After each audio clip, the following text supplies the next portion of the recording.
¿Cómo? Ya, voy a comenzar la grabación. Ya, buenas noches, No le doctora. escucho mucho, Vero. No le escucho. Ya, ¿ahorita me escucha? Más o menos. Ya, ya, ya. Ahí sí. Ahí Ya. sí. Bueno, vamos a comenzar con la grabación. Primero nos gustaría que nos hable un poco sobre usted, o sea, sobre su formación y una introducción más o menos de usted. Una introducción, pero que eso es lo de donde estudié y Sí, nada más. exactamente. ¿Ya? Buenas noches, mi nombre es Daniela Encalada y yo estudié medicina en la Universidad Católica de Cuenca. Luego realicé una maestría en nutrición infantil en la UES, en la Universidad Espíritu Santo en Guayaquil. En la actualidad me encuentro trabajando como docente y en la subdirección de carrera de la Universidad Católica de Cuenca. También pues tengo mi consultorio en el cual acudo en las tardes eh, a ver a mis pacientes, ¿no? Que se relacionan con todo lo que es nutrición, enfocado en los niños. Bien, comenzaremos con la primera pregunta. ¿Considera el Ecuador como un país con un alto porcentaje de desnutrición infantil? Bueno, según los últimos estudios, el Ecuador se encuentra en el puesto 47 de los 109 países, de los 109 países que se encuentran en riesgo de desnutrición moderada. ¿Sí? Realmente es algo súper preocupante, como les digo, hay 109 países que están en riesgo o que se encuentran todavía con estos problemas de desnutrición moderada y entre ellos está el Ecuador.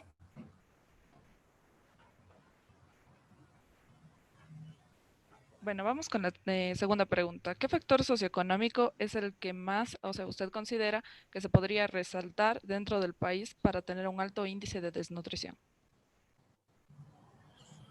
El factor socioeconómico. Bueno, la pobreza está ligada íntimamente a la desnutrición. Cuando hablamos de desnutrición crónica, ¿no? Cuando hablamos de problemas ya de la talla hasta en niños hasta 5 años, pues vemos que está muy relacionado con el nivel socioeconómico, con la pobreza, ya con problemas prácticamente que ya no solo se enfocan, ¿no es cierto?, en la parte de la salud, sino ya en cómo se encuentra un país, ¿sí? De situaciones ya económicas a nivel ya de un país.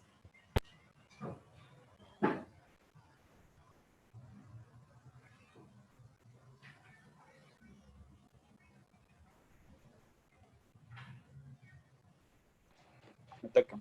Factores de riesgo que considera más importante la desnutrición infantil. No le entendí, Francisco, no se escucha muy bien. ¿Cuáles son los factores de riesgo que considera más importante en la desnutrición infantil? Los factores de riesgo en el niño, ¿Escucha? debido a la desnutrición, ¿sí? Bueno, Claro, sí. los primeros años de vida son importantes, prácticamente marcan todo lo que tiene que ver con la salud y con el futuro de los niños. Yo siempre digo que si es que nosotros fuéramos conscientes y tuviéramos ese conocimiento de la importancia que tiene la nutrición en los primeros años, pues sería, o trabajaríamos más en evitar esta situación, ¿no? Bueno, sabemos que en el primer año de vida el cerebro, el sistema nervioso de un niño prácticamente se desarrolla o crece hasta un 70% del mismo. Entonces, obviamente, todo lo que ocurre en estos primero a segundo año o hasta los 5 años va a estar muy relacionado con la salud a largo plazo, con todo lo que tiene que ver con lo psicomotriz, con su parte intelectual, ¿sí? Claro. Entonces, ¿sí? ¿Algo me ¿No? decía? Sí, estoy escuchando, ¿no? Siga nomás. Ah, ya, Daniel, Claro. entonces, la verdad, lo que sucede en estos primeros años de vida en el niño, sí son cosas que no se pueden revertir. Ya una desnutrición crónica que afecta al intelecto, a la salud, al futuro en sí de este niño, pues ya no se puede revertir, ¿sí? Eso es lo grave y lamentablemente son situaciones que se podrían prevenir, pero que depende mucho, como les decía, de un Estado, ¿sí? De cómo nos encontremos o cómo se encuentra este país económicamente para tratar de solventar o de llevar este tipo de situaciones. Uh-huh. ¿Y qué edad usted considera que es la más crítica? Bueno, como les decía, primero hasta los 2 años. Yo pienso que hasta los 2 años, pero en algunas bibliografías nos hablan que hasta los 5 años, ¿sí? Como les decía, son años importantísimos en los que prácticamente todo lo que tiene que ver con el sistema nervioso se desarrolla. Como les digo, ya todo lo que sucede, todas las carencias que hubieron de nutrientes, en fin, ocasionadas por una desnutrición crónica, la afectación de la talla ya no se puede revertir. Eso es lo grave, digamos, o lo complicado.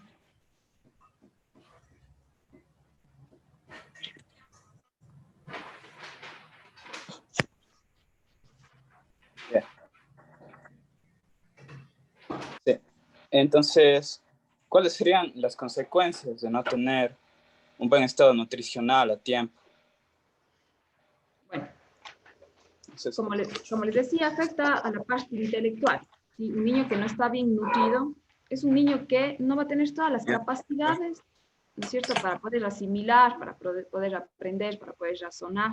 Eso está comprobado, chicos, ¿sí? Primero eso, luego que afecta o va a vulnerar completamente nuestro sistema inmune y le hace que estos niños sean mucho más propensos a infecciones, a enfermedades de repetición. Y obviamente que esto va a afectar, ¿no es cierto?, en general al niño, en todo lo que tiene que ver con su salud. Yeah. ¿Y de qué manera cree que se cubrirá la atención de los infantes? O sea, ¿por medio del Estado o por medio del bolsillo de los familiares? Bueno, lamentablemente vemos que en la actualidad el país más o menos tiene un 8.8% de pobreza extrema.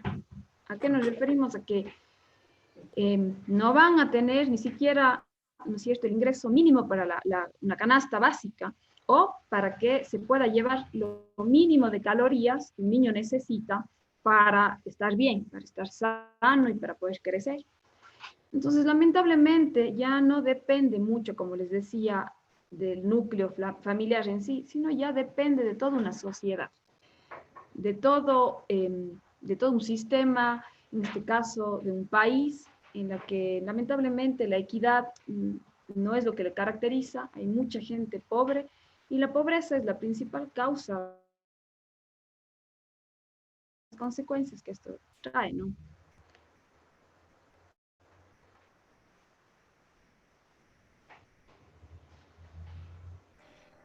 Toca.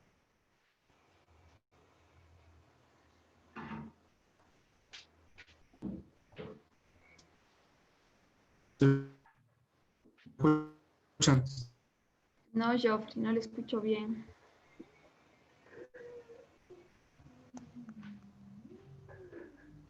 ¿Los de familia a superar el problema o...? Repite la No pregunta, Geoffrey. Sí, está entrecortado, no le escuché nada. La pregunta dice que si los niños que provienen de bajos recursos suelen superar el problema. Bueno, lamentablemente no. ¿Por qué? Porque es como un ciclo, ¿no? Es como un círculo, ¿sí? Todo se da a raíz de la pobreza. Si es que está presente la pobreza, va a seguir presente la desnutrición. La desnutrición crónica me lleva a afectar toda esta parte intelectual, la parte del conocimiento, del aprendizaje, ¿sí?, del razonamiento. Y prácticamente estos niños no van a tener, digamos, toda esa facilidad de poder aprender y por lo general no siempre llegan, ¿no es cierto?, tal vez a estudiar un colegio, una universidad y poder salir de esta pobreza, ¿no? Entonces prácticamente vemos que es un ciclo, como un círculo, todo se repite. Y claro, no son ellos los culpables, ¿no?, sino es prácticamente, como les decía y les repito, es nuestro sistema, es nuestra situación económica, los problemas ya de un país, ¿no?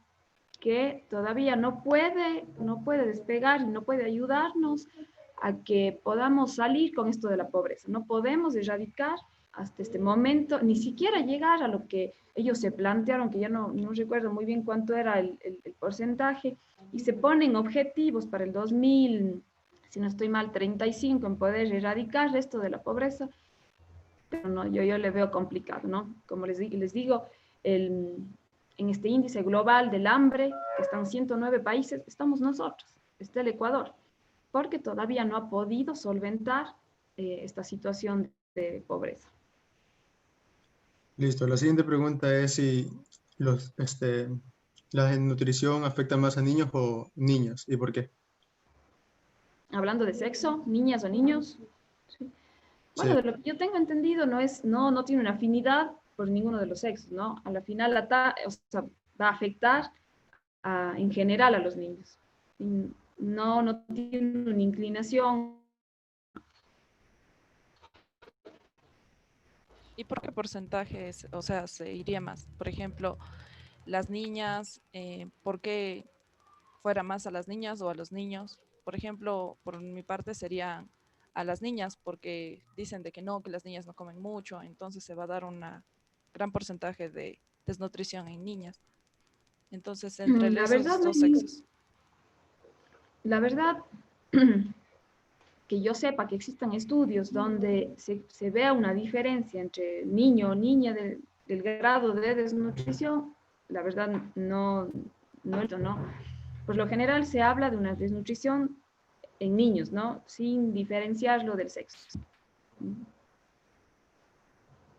Ya listo. Doctora, ¿cree que la pandemia del coronavirus tuvo un efecto en el aumento de casos de niños con desnutrición? Claro que sí. Eh, Recién en 2019 hubo una encuesta en SAT, se llama, ¿no? En el cual el porcentaje, como les había dicho hace un momento, de desnutrición estaba alrededor como del 8.8%.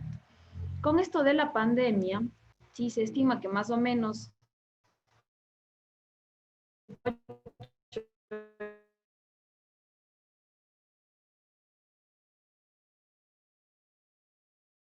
preocupante. ¿Sí? Imagínense, de 8.8% al 13%, realmente es muy preocupante. ¿Sí? Quiere decir, el 8.8 es la situación de extrema pobreza en la que estábamos en el 2019. Ahora se considera que es alrededor del 13%. Imagínense ustedes qué es lo que va a pasar con todos estos niños que sufren de esta no.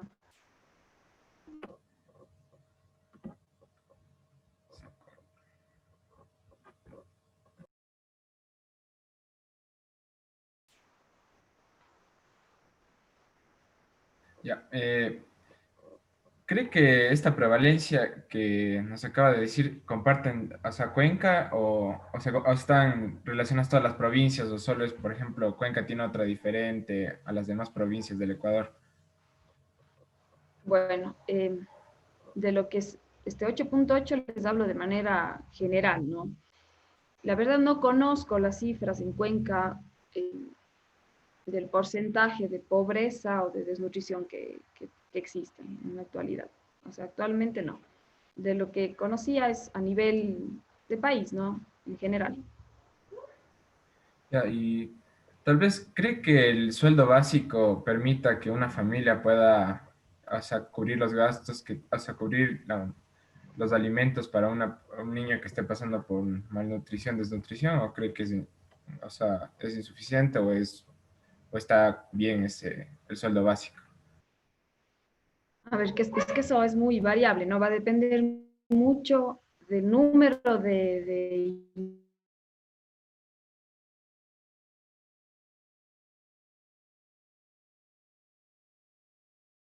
depender mucho de que sean muchos niños, pues siempre se ha analizado por ese lado, ¿no? el valor de la canasta básica no poder suplir o para poder llegar con todas las necesidades que estos niños necesitan, o que toda la familia necesita, ¿no? Entonces, sí creo que va a depender mucho del número de integrantes de la familia, ¿sí? Ya. Disculpe, doctora, se le está un poco entrecortando. Ahí se siguen cortando. Sí, doctora. ¿Quieren que repita o ahí ya me escucha? Tal vez Sí. la última pregunta, por favor. Ya, claro. Ahí sí me escuchan, pero Mm. Igual se sigue entrecortando, doctora. ¿Sí cree que y ahora, mejor, ¿dónde me voy? Esperen. mejor es apagar la cámara y solo con el audio para tomar ya una Ya, captura? ya. Ahora sí. ¿Está mejor? Parece ¿Yo que sí. apago o yo no? Sí, usted sí. Ya, ya. Ya listo. Doctor, ¿usted cree que la canasta básica sea suficiente para una familia para cubrir los gastos que sean necesarios para poder suplir este problema de la desnutrición? A ver, como les decía, eso va a depender mucho del número de integrantes que existan en la familia, ¿no? Normalmente, o sea, lo que se ha visto es que los ecuatorianos no pueden todos llegar ni siquiera a acceder hasta canasta básica, ¿sí? Y cuando esto sucede, pues va a depender mucho del número de integrantes que formen el hogar, esta familia. No es igual, pues, que esta familia tenga 2 hijos a que tenga 7 u 8 hijos. Entonces, obviamente ahí esta canasta básica no va a ser la mejor o la adecuada para toda la familia, ¿sí? Para poder suplir las necesidades calóricas de todos sus hijos. Y por lo general ustedes saben que en estos casos la mayoría trabaja solo el papá, ¿no? Y la mujer se queda con sus niños. Entonces se vuelve un poco más complicada ahí la situación. Gracias. Ya, la siguiente pregunta es, ¿cuáles son los errores comunes al momento de tratar la desnutrición? ¿Cuáles son qué, perdón? Los errores que se podrían dar al momento de darle un tratamiento a un niño con desnutrición. A ver, para poder, bueno, la desnutrición, como ya hemos hablado, ¿no? Por lo general afecta a las personas de situaciones económicas más bajas, ¿no? A lugares o a situaciones más de pobreza, o a familias que viven en esta extrema pobreza. Entonces es muy difícil llegar a tratar y combatir, ¿no es cierto?, esta desnutrición, porque ustedes saben que para que esto sea posible, esta familia debería tener un ingreso que logre, ¿no es cierto?, que logre suplir o que logre, no sé, poder cumplir, digamos, con esas necesidades que tiene ese niño. Entonces, otra parte importante también es el conocimiento, la educación, ¿sí? Educar a los padres sobre la manera correcta en la que se tiene que alimentar o nutrir a sus hijos. Pero como les digo, chicos, no me va a servir mucho todo esto si es que ese niño regresa nuevamente a este hogar en el que tal vez el ingreso, ¿no es cierto?, de estos alimentos están limitados y su comida no, o su alimentación no puede ser variada.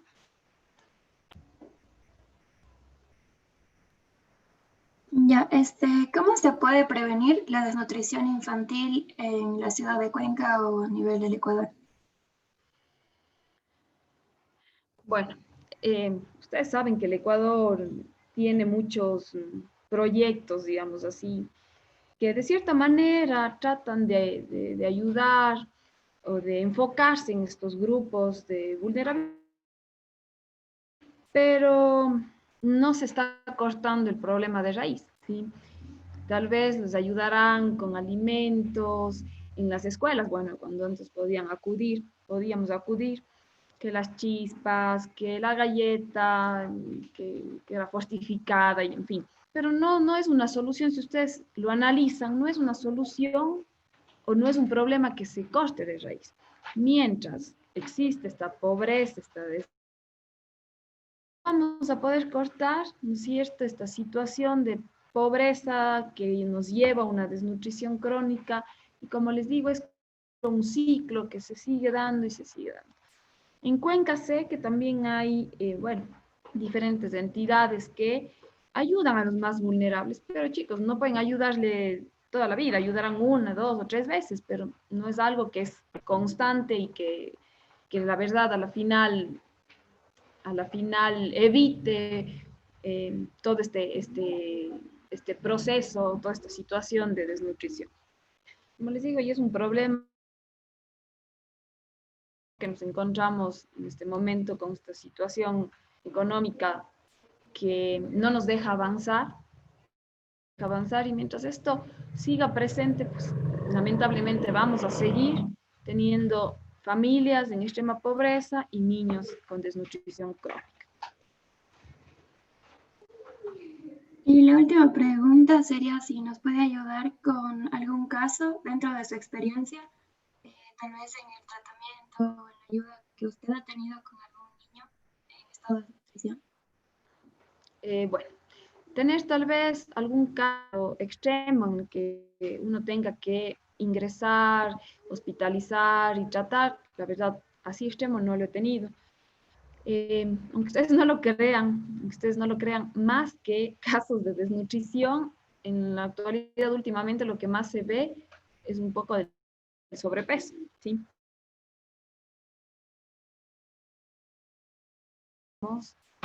Por el contrario, muchas de las veces ustedes saben que hay una desnutrición aguda y existe una primaria y una secundaria, ¿no? Primaria, secundaria cuando, como su nombre lo dice, ¿no? Secundaria a alguna patología de base. Entonces, cuando eso existe, pues se ha tratado primero esa patología, por lo general infecciones de vías urinarias, tal vez parásitos, en fin, ese tipo de cosas que a la final, tratando eso, pues se logra salir de esta desnutrición, sobre todo este bajo peso. Pero la desnutrición crónica en sí, creo que así tan compleja, no, yo a lo menos no lo he visto. Sí, tal vez, como les dije, bajo peso, pero que esté allá en un rango crítico.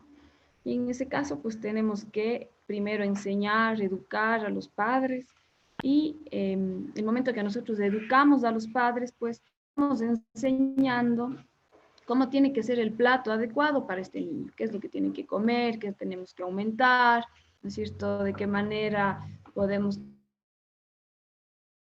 para la ganancia ponderal del niño, para la ganancia del peso del niño. Listo, doctora, esas serían todas las preguntas. Ya, Ya, entonces, perfecto. muchas gracias, Si me doctora. oyen, Sí, un poco se le no, entrecortó, gracias a pero ustedes, chicos. lo entendimos todo. Gracias, Chicos, doctora. gracias a Gracias, ustedes. doctora. Gracias. Nos vemos mañana, estudiarán. Nos vemos, chao. Claro.